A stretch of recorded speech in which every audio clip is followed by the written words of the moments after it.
Bonjour à tous, bienvenue sur le plateau de Lyon Mag TV, ravi de vous retrouver avec ce nouveau numéro de Lyon Politique. On va décrypter l'actualité lyonnaise de la semaine et autour de la table aujourd'hui, le conseiller municipal de Vénissieux Farid Ben Moussa, le chercheur associé chez Triangle Romain Mels et le politologue Romain Blachier. Bonjour messieurs. Bonjour Alexis.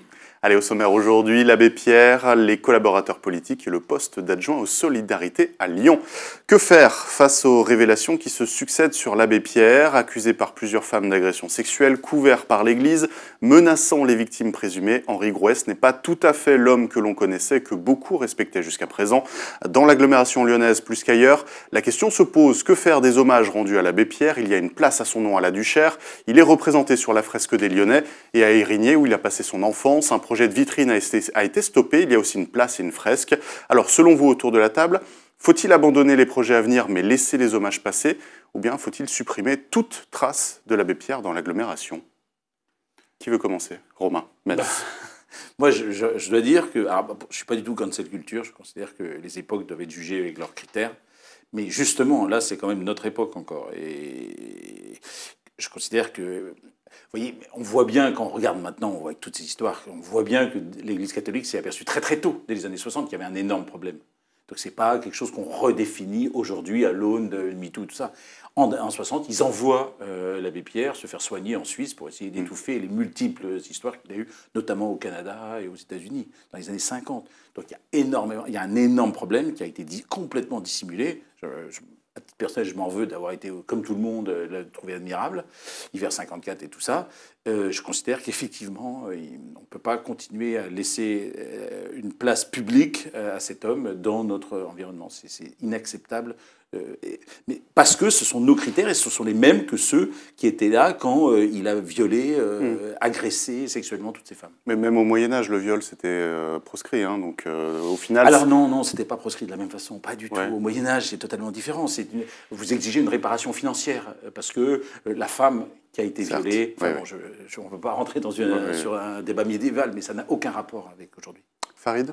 Moi, j'ai fait une demande officielle à la mairie de Vénissieux pour débaptiser le square Abbé Pierre, donc, avant même tes questions. Donc, pour moi, à ce que nous sommes au courant depuis les années 50, ça a été étouffé.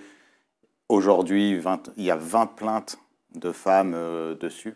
On peut pas en rester là. Après, mais en partant de là, il y a quand même... les rues Abbé Pierre, etc., à débaptiser, mais aussi il y a le boulevard Lénine et ces millions de morts du communisme, la rue Robespierre, le pont Gallieni, qui est le pacificateur de Madagascar, avec des dizaines de milliers de morts, la rue Alexis Carrel et les instituts, ce grand médecin favorable à l'eugénisme et à la sélection par la naissance, et la rue, bien sûr, la plus facile à enlever pour moi, la rue Bugeaud à Lyon, militaire connu pour ses enfumades en Algérie, ses milliers de morts qui suivent. Donc, si on veut vraiment regarder en face l'abbé Pierre, je pense qu'il y a quand même pas mal d'autres personnes aussi à retirer rapidement. Romain Blachier? C'est vrai que ça a été dit par mes deux autres camarades, c'est-à-dire qu'effectivement, il n'y a pas que l'abbé Pierre qui pourrait être remis en cause dans cette situation.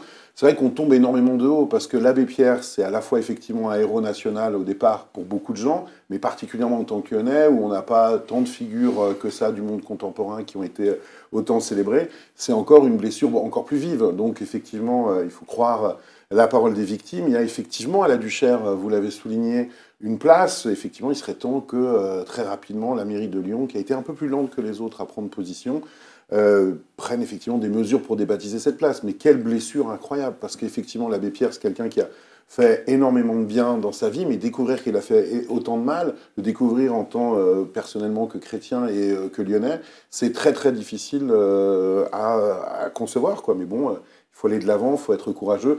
Il y a effectivement d'autres endroits, effectivement Robespierre, massacreur de Lyon, effectivement toujours cette statue de Louis XIV qui a été remise sur la place Bellecour. Louis XIV qui a passé 2 jours à Lyon, dans les bordels lyonnais, et qui a recentralisé la France et supprimé les privilèges aux Lyonnais. On ne sait toujours pas pourquoi cette statue est là. Bref, et puis il y en aurait d'autres qui ont été mentionnés par Farid, bien évidemment là-dessus. Effectivement, c'est en tout cas absolument terrible pour ces femmes, bien sûr, en premier lieu. Et puis, effectivement, de manière plus secondaire, mais quand même de manière psychologique pour les Lyonnaises et les Lyonnais, c'est absolument terrible de se rendre compte que, voilà, que quelqu'un comme ça, qui était vraiment une idole des Lyonnais, se retrouve à être un monstre quelque part. Des relations sexuelles pour un logement. C'est ça, la atroce. BPR. Ça fait penser à Gérald Darmanin un petit peu. Il n'y a pas encore de rue à Oui, son... il n'y a pas de rue, Il n'y a pas de rue Darmanin à Lyon. mais on peut y aller, un parti comme ça. Hein.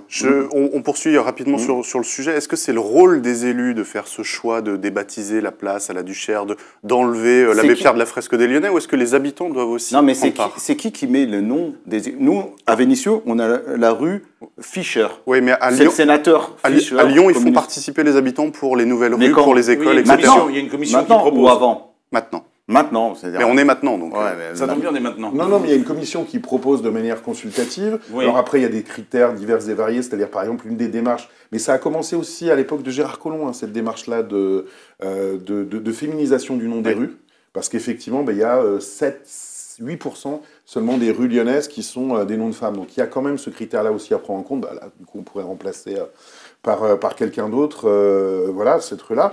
Mais voilà. Mais sinon, en dernière décision, c'est comme le conseil municipal qui choisit de baptiser ou débaptiser une rue. Oui, bien sûr, c'est le conseil municipal. Mais après, c'est sûr qu'on ne va pas demander aux Lyonnais d'aller peindre au-dessus de la Non, mais France de des Lyonnais. décider. De décider, on ne va pas faire un référendum pour dire Pourquoi qu'est-ce qu'on pas, met à la on place. fait bien des référendums pour nommer des écoles dans le 7e arrondissement. Ou pour nommer des cloches dans le 9e arrondissement. Heureusement, ça a été abandonné.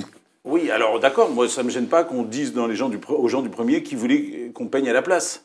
Et Moi, je veux bien un on compte les voir. référendum dans le 9e pour voir qui est-ce qui va remplacer la place Abbé Pierre. Moi, ça m'intéresse. Ok.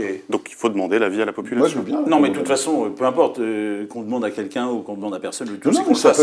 c'est une bonne idée, effectivement. Moi, je pense effectivement qu'il faudrait un référendum. Alors, peut-être sur le mur des Lyonnais, je ne sais pas, parce que faire des référendums sur l'art, c'est compliqué. Mais sur le nom de la place Abbé Pierre à la Duchère, c'est une bonne Non, mais parce que idée, mine de rien, c'est quand même assez inédit, c'est assez fort de débaptiser Non, mais je suis un d'accord. lieu parce que la personne est finalement pas celle qu'on pensait être. Oui, et que c'est pas de l'histoire. Et la question, par exemple, c'est pas posée pour Raymond Barre après les révélations. Il a un pont à son nom qui Oui. est pas très loin. Oui. Là, il y avait un vrai choc. D'ailleurs, Grégory Doucet citait l'abbé Pierre il n'y a pas si longtemps dans ses vœux, etc. Donc, il y a un vrai choc, je pense, au sein de la majorité. Et donc, la question peut se poser de savoir si c'est uniquement les élus qui doivent prendre la décision ou si on peut faire participer d'autres personnes. On peut faire, mais si chacun. Et je pense va que tout le monde, de toute manière, tout le monde est d'accord. Alors, Mais le oui, processus, quand même. Je pense quand même que c'est différent pour le mur et pour Les la places. place. Pourquoi Parce qu'en fait, c'est une œuvre d'art dans un cas, et effectivement, si on commence à faire, je sais pas, après, si toi t'es capable... Un art sans artiste. Ah, si toi t'es capable de dire ce que c'est que l'art ou pas l'art, mais c'est qui- c'est qui je l'artiste trouve que c'est très très fort. Mais en tout cas, au niveau de l'art, je trouve que c'est toujours dangereux, effectivement, de tomber dans quelque chose comme Après, ça. on a bien enlevé Par les vitraux d'un agresseur Mais sexuel. oui, mais c'est suite à une décision politique, fort heureusement. Mais par contre, effectivement, c'est très intéressant, à mon avis, effectivement, qu'on ait une démarche plus participative sur la dénomination des rues. Après tout, c'est vrai qu'on fait des démarches participatives pour des choses bien moins importantes à Lyon et puis ailleurs ces dernières années. Après, si tu fais voter à Lyon, le problème, c'est que les seuls qui votent, c'est tous les groupes Europe Écologie, etc., qui sont, eux, ils sont bien ancrés. À la fin, on va se retrouver avec une place arbre à la Laurent place Fignon, une place Laurent Fignot, Janine Longo, quelqu'un qui est sur un vélo, quoi qu'il en soit.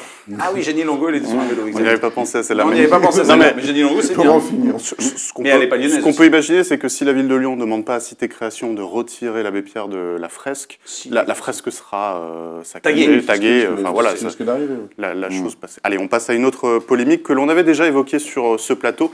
C'est celle des collaborateurs politiques de la ville de Lyon, puisque en mars dernier, une grande perquisition avait eu lieu à l'hôtel de ville, en parallèle de l'enquête du parquet, potentiellement pour détournement de fonds publics. Eh bien, la Chambre régionale des comptes a estimé cette semaine que Grégory Doucet employait 24 chargés de mission de plus que la limite autorisée. La mairie écologiste va se conformer aux recommandations en transformant ses emplois, mais elle explique que ces chargés de mission sont, je cite, nécessaires pour la bonne mise en œuvre des grandes politiques publiques de la collectivité. Alors, Romain Blachier, d'abord, c'est quoi un chargé de mission à la mairie? Et puis, est-ce que c'est vrai que la ville ne tourne que grâce à eux?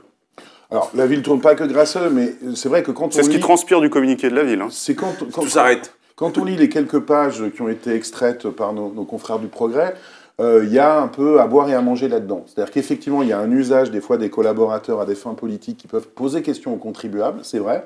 Mais il y a des fois aussi où la Cour des comptes, elle va peut-être un peu loin. C'est-à-dire qu'elle explique, ah mais regardez, il y a des chargés de mission qui, sur leur temps libre, ils font campagne pour Europe Écologie Les Verts. Mais je veux dire, c'est aussi assez logique quand vous prenez une ville, d'avoir aussi autour de vous des gens qui partagent votre conception militante et votre conception de transformation de la société. Là où par contre c'est problématique, c'est effectivement de dépasser, de tripler par rapport à la loi le nombre de ces collaborateurs-là.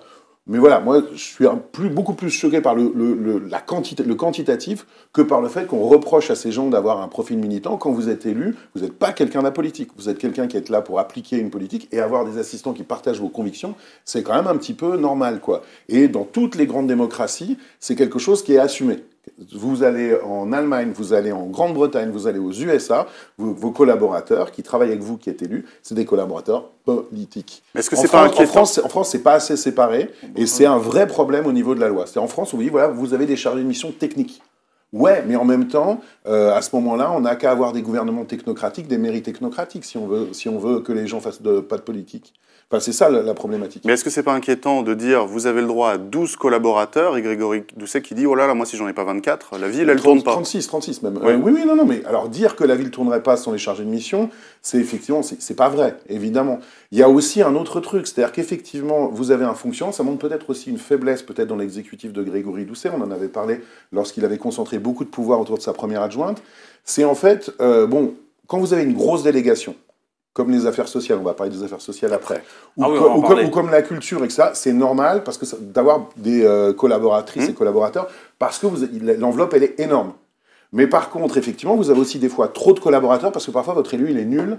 On l'a mis là pour une raison. C'est bien d'avoir beaucoup de collaborateurs si on est nul. Oui, non, mais je sais. Non, mais c'est mieux de mettre un élu qui est pas nul. Plutôt. Voilà, oui, il y a cette possibilité. Voilà, le problème, c'est qu'il y a effectivement, c'est aussi la nullité, mais ça date pas d'hier. Il y en avait, c'était déjà le cas sous Gérard Collomb. C'était déjà le cas auparavant. Effectivement, des fois, il y a des gens qui sont mis là pour des raisons politiques pures. Ah tiens, c'est tel sous-parti, tel sous-groupe. Et effectivement, ils arrivent, ils sont complètement incompétents pour la mission ou ils s'y investissent pas assez. Et du coup, c'est les chargés de mission qui font la politique. Mais ça date pas de Grégory Doucet. Hein. C'est 15, 20, 30, 50 ans que c'est comme ça. Hein. Farid ? Bruno Bernard, il a... Là, on parle de Grégory Doucet. Hein. Voilà, mais le pouvoir, c'est pas les mairies. Le pouvoir, c'est la métropole. Et à la métropole, les collaborateurs des vice-présidents, ça n'existe pas. Donc comment ils réussissent à faire tourner cette grosse machine avec des milliards d'euros de financement sans collaborateurs? L'autre, il n'y arrive pas avec une mairie, l'autre, il y arrive avec une métropole. C'est des écologistes, mais ça ne marche pas de la même manière. Et là, il faut quand même voir que la poursuite, l'enquête, c'est pour détournement de fonds publics. Il n'a pas le droit. Il sait qu'il n'a pas le droit, il le fait quand même. On lui donne comme moyen d'action des fonctionnaires. C'est des fonctionnaires à la mairie. Et lui, c'est surtout des contractuels. Non, c'est pas des fonctionnaires. Il a des fonctionnaires de base, mais il ne veut pas s'en servir pour faire sa politique, donc il se rajoute des collaborateurs. Oui, mais c'est prévu, ça, Farid. Oui, 12, pas 36. Les 12, c'est quand même pas énorme. Oui, mais 12, mais c'est ça, on lui donne ça. Si on lui donne ça, il le savait. C'est aussi la loi qui est il le savait quand il s'est présenté à la mairie? Il le savait, il était au courant. Donc il pouvait dire non, je ne vais pas me présenter, je ne suis pas capable de faire avec 12. Donc s'il n'est pas capable de faire avec 12, il ne détourne pas le fonds public. Oui, mais c'est quand même fou qu'il n'y ait que 12 personnes qui puissent faire... Mais on change la loi. C'est comme si vous me dites, mais c'est complètement fou. Je roulais à 70, j'ai pris une amende. Je ne suis pas en train de justifier ce qu'a fait Grégory Doucet. Mais si, tu es en train de justifier. Je suis en train de dire que, déjà, effectivement, il ne peut pas changer la loi, mais je suis en train de dire que ce n'est pas normal que l'État soit aussi... Tu as parlé tout à l'heure de cet enfoiré de Robespierre. Bon, ce tempérament jacobin, c'est ça qui amène les mairies à plus avoir de moyens d'action. Mais c'est pas normal, plein de lois. Moi, j'ai pris une amende parce que je roulais à 70 à la place de 50. C'est pas normal parce qu'à 70, la route, elle était là. Vous l'avez pas payé, là. Arrêtez. De quoi? Vous l'avez payé, l'amende? Pourquoi je paye pas mes amendes? Je ne sais pas, moi. Qu'est-ce qui ferait que je paye pas mes amendes? Je ne sais pas, l'envie de pas payer. Pourquoi? Pour pas payer. Pour garder l'argent pour d'autres trucs. C'est la loi de payer. Je paye. Il faut changer la loi. Bravo. Non, parce que les choses sont différentes. Ce qui est vrai, là où je suis d'accord avec Farid, c'est quand même curieux que la seule ville de France qui soit pas limitée dans le nombre de collaborateurs politiques, ça soit Paris. Pour toutes les autres villes de France, ça se fait par... nous, on est plus de 300 000, donc on a le droit à 10, plus un collaborateur politique par tranche de 80 000. Donc ça fait 12. Bon, ça c'est les collaborateurs. Mais effectivement, ce ne sont pas des fonctionnaires, ce sont des gens qui ont un statut particulier, qui est le statut de collaborateur d'élu, et sur une base de contractuel. Donc ils sont embauchés sur un contrat de droit privé et ils ne sont pas fonctionnaires. Mais évidemment, alors ça c'est les 12... Mais payés avec de l'argent public. Mais payés avec de l'argent public. Et embauchés illégalement. Normalement, ils devraient rembourser. Tout ce qui est au-dessus, c'est illégal. Donc alors, pour moi, c'est Europe Écologie qui doit rembourser chaque personne. C'est illégal. Il n'avait pas à le faire. Stop. On est là en train de tous réfléchir sur un truc illégal. À partir de là, on réfléchit sur le monde entier. C'est pas totalement illégal. On ne sait pas. On n'a rien. La CRC l'a marqué illégal. Non, mais la CRC, elle n'a pas rendu son rapport. Pas encore. Ouais, c'est marqué illégal. À la fin du mois, on le saura. C'est dans 3 semaines au mieux qu'on aura le rapport. Et qu'est-ce qu'on a pour l'instant? On a une fuite dans le progrès. Qu'est-ce qui s'est passé? La CRC a fait son enquête. Ils ont envoyé l'enquête au maire. Ils ont dit bon, allez-y, qu'est-ce que vous en pensez? Et la réponse du maire, c'est mais non, vous vous trompez. Je suis pas d'accord avec vous, mais je vais vous suivre. Je suis pas d'accord. Comme je suis républicain, légaliste et tout ça, je vais réaffecter. Effectivement, sur les 24, parce que là je parlais des 12, les 24, il y a une espèce d'incertitude. Ils sont recrutés sur quelle ligne budgétaire et avec quelle mission réelle. Parce qu'un collaborateur d'élu, il est sous la direction... Il y a une feuille de route pour un collaborateur au cabinet. Oui. C'est clair. Non, mais ça, c'est clair. Mais la feuille de route, c'est pour le collaborateur qui est légal? Oui. Ou c'est une feuille de route pour le collaborateur illégal? Mais pour tous les collaborateurs, ils ont une feuille. Donc même pour les illégaux, en fait. Non, mais il n'est pas vraiment illégal. Il n'est pas vraiment illégal. Tant que la justice et le parquet ne donnent pas les suites de son enquête, il n'est pas jugé illégal. Même pas en fait, le truc, moi je suis pas lyonnais. Donc comme je suis pas lyonnais, quand ce rapport sortira, je ne pourrai pas le poursuivre. Mais moi, je suis un opposant politique à la mairie de Lyon. J'ai un rapport où c'est marqué illégal parce que moi, le journal Expression, quand je l'ai attaqué à Vénissieux, c'est le rapport de la CRC qui disait qu'il était illégal, ce journal. Donc je me suis basé sur le rapport de la CRC où c'était marqué illégal pour poursuivre la ville de Vénissieux. C'est encore en cours. C'est encore en cours. Mais l'opposition politique à Lyon, déjà, on va voir si c'est une opposition politique ou ils sont simplement là pour toucher leurs 1800 balles ou je sais pas quoi dans l'opposition. Mais voilà. On verra quand le rapport sortira, peut-être. Tout à fait. On verra plus, mais probablement. Effectivement, ces 24, ils ont une ligne budgétaire spécifique et ils ne sont pas collaborateurs d'élus officiellement. Est-ce qu'ils jouent un peu trop le rôle de collaborateurs d'élus, c'est-à-dire des gens qui sont sous l'autorité directe du maire et pas sous le DGS? Selon le rapport, oui. Probablement le rapport un peu trop. Selon le rapport, oui. Après, encore une fois, le rapport, il mélange des tonnes de choses. C'est-à-dire, en fait, par exemple, reprocher... Oui, non, mais dans ce qu'on a vu, il reproche aussi aux gens d'avoir des engagements en dehors de leurs heures de travail. C'est pas normal de faire ça. Non, c'est pas normal. Et là, c'est marqué dans ce qu'a fuité, il y a des dizaines de collaborateurs politiques pour superviser la petite enfance. Mais c'est du foutage de gueule. C'est-à-dire les mecs qui placent les trucs comme ça les intéresse. C'est vraiment... Moi, je dis, si c'est illégal, faut poursuivre. Si c'est légal, s'il est capable d'expliquer légalement son truc, on arrête là. Mais voilà, on ne tord pas la loi. Si la loi elle est comme ça, c'est fini. On est sur du spéculatif, mais c'était important d'y revenir et on y reviendra quand le rapport sera rendu public. On a tous hâte de voir le rapport. Et je pense qu'au prochain conseil municipal à la fin du mois, évidemment, ils vont beaucoup en parler. On y reviendra à ce moment-là. On termine en restant à l'hôtel de ville puisque, j'en parlais, le prochain conseil municipal à la fin du mois doit également permettre de désigner le nouvel adjoint aux solidarités, un poste vacant puisque Sandrine Runel est devenue députée et qu'elle ne peut pas cumuler. Sauf que son élection à l'Assemblée nationale, c'était début juillet et que depuis, Grégory Doucet n'a toujours pas tranché. Le poste reviendrait normalement à un socialiste, mais les écologistes aimeraient le récupérer. Un jeu de pouvoir qu'on n'avait pas encore vu à la mairie. Alors selon vous, est-ce que c'est un non-événement ou est-ce que c'est un peu le signe que 2026 approche et que les rapports de force sont en train de changer à gauche, à Lyon? Il y avait une adjointe à la solidarité avant. Quand même. Quand on voit toutes les temps. J'ai l'impression que je suis arrivé en voiture, excuse-moi, je suis arrivé en voiture à Confluence, vu toutes les tentes qu'il y avait. Mais tu peux pas tout faire, il y a aussi l'État qui est responsable en premier lieu des affaires sociales. Avant Sandrine Runel, il y a des cathlons. est-ce que je peux parler? Est-ce que je peux parler? Est-ce que je peux parler? Autant qu'il y ait des adjoints. Non mais tu peux être fan de Sandrine. Est-ce que je peux? Même y compris en faisant des conneries des fois. Est-ce que je peux parler? Bah vas-y. J'étais pas au courant, vu le nom de moi. J'arrive pas. Est-ce que je peux parler? Allez-y, Farid. On s'appelle. Apaise-toi. Tu fais pas ton boulot. Apaise-toi, mon ami. Mais non, je suis apaisé. Moi, je suis élu d'opposition. Je suis élu d'opposition. Tout ça, c'est la Pour toi, c'est la démagogie dès qu'on dit PS. Non. C'est ça. Ça aurait été n'importe qui. T'aurais été oh, mais c'est marrant. Oh, mais vraiment, l'équipe de Wauquiez, c'est vraiment des mauvais. Mais dès que j'ai dit PS. C'est toi qui es en train de te chauffer. Fais des rétro-satanas. Je suis pas catholique. On en est. Il y a 2 minutes, tu disais que t'étais catholique. Il y a des chrétiens. Tu sais, il y a les protestants, il y a les catholiques. Non, mais ça finit. C'est pour ça. Allez, des religions, toi. Allons-y. Mais je peux pas commencer, c'est lui qui m'a sauté dessus, j'ai dit PS. Bon, est-ce que c'est possible de douter? Parce que moi, depuis 2020 et la prise de pouvoir donc c'est Sandrine Brunel qui a sans doute être arrivée là, j'ai jamais vu autant de tentes dans Vénissieux. Il y a des camps de migrants de partout, ou de non-migrants, je sais même pas c'est qui a dans ces tentes. Ça tombe bien, elle n'est pas élue à Vénissieux. Mais pourquoi tu me parles de Vénissieux? Mais tu viens de parler de Vénissieux. Oui, mais il y en a à Lyon. Mais c'est là que je les ai vus. J'ai jamais vu autant de tentes à Vénissieux. Elle fait partie de sa majorité. Ça, c'est la sélection des écologistes et de la gauche. On sélectionne le plus mauvais et on le met en place. Mais a priori, Sandrine Brunel, c'est pas elle qui a été poursuivie parce qu'elle louait aussi des logements insalubres. Il n'y a pas eu de poursuite. Il n'y a pas eu de poursuite. Mais j'ai fait la teuf dans cet appartement, il n'est pas insalubre. Hein. Mais tu fais. C'est peut-être parce que vous avez fait la teuf là-bas qu'il est devenu insalubre. Donc c'est pour ça que tu défends autant Sandrine Brunel. Une chose que tu connaissais pas Papon, hein, parce que sinon l'ambiance, ça aurait été la même. Hein. C'est un peu là. Allez, Romain Mels pour la voix de la raison. C'était sur quoi? Ah oui, non, ce qui me paraît surprenant dans cette histoire, c'est, on a bien vu pour les dernières législatives de 2024, on voit très bien Mélenchon qui arrive sur un plateau et qui dit « Qu'est-ce que c'est que ce truc? J'ai été obligé de donner 100 circonscriptions à la gauche pour faire un accord. » Et ça, les 100 circonscriptions, elles venaient d'où? Elles venaient du score de Place Publique et de Glucksmann, du PS, aux européennes qui avaient eu lieu 2 jours avant.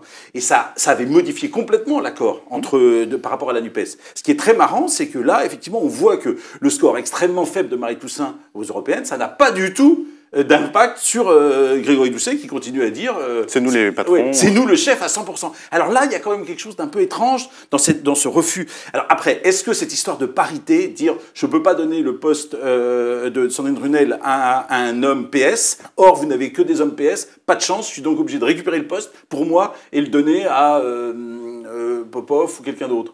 Alors, est-ce que ça, c'est vraiment chevillé au corps, parce que lui, il est vraiment pour la parité, ou est-ce que c'est une entourloupe pour essayer de récupérer le poste sans le donner à un gars du PS? C'est difficile de juger. Mais il faut reconnaître quand même que là, c'est un petit peu fort vous voyez, un peu fort de café vert. C'est un vrai nom, Popov? Oui. Ah, d'accord. Sophia Popov. Non, mais je ne savais pas. Je crois que c'était, toi, une expression. Oui, Durand, Dupont, non. Sophia Popov, c'est un vrai nom. Elle est pressentie pour le poste. Je vais être d'accord avec Farid sur un point. Mais réellement, pour le coup, il a complètement raison sur le fait qu'il n'y a jamais eu autant de SDF, effectivement, dans les rues de Lyon. Ça, c'est complètement vrai. Il y a une misère qui est grandissante. L'inflation, elle est grande. J'imagine, effectivement, qu'en tant qu'élu de quartier, tu dois aussi le voir, évidemment, tous les jours. On le voit toutes et tous. Et effectivement, là où c'est le plus grave, c'est qu'effectivement, ça fait des mois qu'on n'a pas d'adjointe ou d'adjoint aux affaires sociales à Lyon, et que pour une mairie de gauche, c'est quand même vilain, quoi, ce genre de choses. Quand vous voyez que vous avez effectivement autant de gens dans des situations précaires, qu'on est obligé de recourir à des squats, que l'État fait pas son job et qu'il faut que la mairie y pallie, eh ben, c'est quand même un peu problématique lorsqu'on est justement élu pour réduire les inégalités sociales officiellement, de mettre des mois pour des tergiversations politiques, parce que effectivement, on a envie de continuer à régner tout seul sur la gauche, de pas nommer quelqu'un. Et ça, c'est un vrai scandale. Il y a des gens à la rue, il y a des gens qui sont dans des situations difficiles, qui ont du mal à boucler les fins de mois. C'est effectivement pas toute la responsabilité de la ville, mais c'est quand même aussi de la responsabilité de la ville, et il faut que la ville prenne ses responsabilités, et Grégory Doucet sort de son jeu politicien. Mais de préciser quand même que depuis l'élection de Sandrine Brunel, cet été, il y a quand même des interlocuteurs à la ville de Lyon, avec les associations, les collectifs. Oui. Ça sonne pas dans le vide à la mairie. Non, je n'ai pas dit que ça sonnait dans le vide. Oui. Je dis que simplement, il faut aussi que ce soit incarné. Sandrine l'a incarné, mais maintenant, aujourd'hui, il faut que ça fonctionne aussi. Il faut aussi... Effectivement, il y a les services qui expédient les affaires courantes, mais les affaires courantes, ça suffit pas. On l'a vu d'ailleurs cet été au niveau gouvernemental. Et alors, vous qui avez vos entrées chez Sandrine Brunel et au PS, où est-ce qu'on en est là? C'est dans 2 semaines le conseil municipal. C'est quoi les dernières tendances de ce que vous pouvez nous dire? Les dernières tendances de ce que je peux vous dire, je sais qu'ils sont en négociation. Après, je ne vais pas éventer leur négociation. 3 mois de négociation, c'est pire que le NFP. Quoi. Oui, on veut savoir qu'est-ce qui se passe. On a eu un Premier ministre avant d'avoir une adjointe aux solidarités. C'est quoi? Vous vous rendez compte, c'est ça. Donc pas d'infos. Mais je pense que... Enfin, moi, je ne sais pas, il faudrait demander au maire de Lyon. C'est lui qui essaye d'être le maître des horloges. Oui, bah écoutez. A priori, quand même, il va récupérer pour les Verts la délégation. Il va la donner. Il a fait des propositions au groupe socialiste. Alors tiens, si vous voulez que. Mais c'est il a fait des propositions au groupe socialiste, mais en disant par exemple, écoutez, moi, je vais vous filer les solidarités, mais ce sera plus un ou une adjointe, ce sera un conseiller délégué. Donc super, bravo pour la considération vis-à-vis des affaires sociales, qui est quand même un portefeuille qui est grand. Après, l'avantage, c'est qu'il peut mettre n'importe qui, même s'il est super nul, il va lui mettre 24 chargés de mission autour Pour l'entourer quoi. Après, il y a du pognon, donc il balance comme là, ça. Il peut plus. Il a dit qu'il le ferait plus. Ouais. Mais jusqu'à l'année prochaine. C'est l'année prochaine Ah oui, qu'il va c'est vrai, changer. le 1er janvier. Donc là, pour les prochains mois, il peut il peut encore. un peu s'éclater. l'encadrer, ouais. Allez, bon, bah, ça sera également à suivre. Oui, c'est la on a fin. du boulot, hein. C'est la fin de cette émission. Merci de nous avoir suivis. N'hésitez pas à nous faire vos retours et l'actualité continue sur lyonmac.com. On se dit à la semaine prochaine.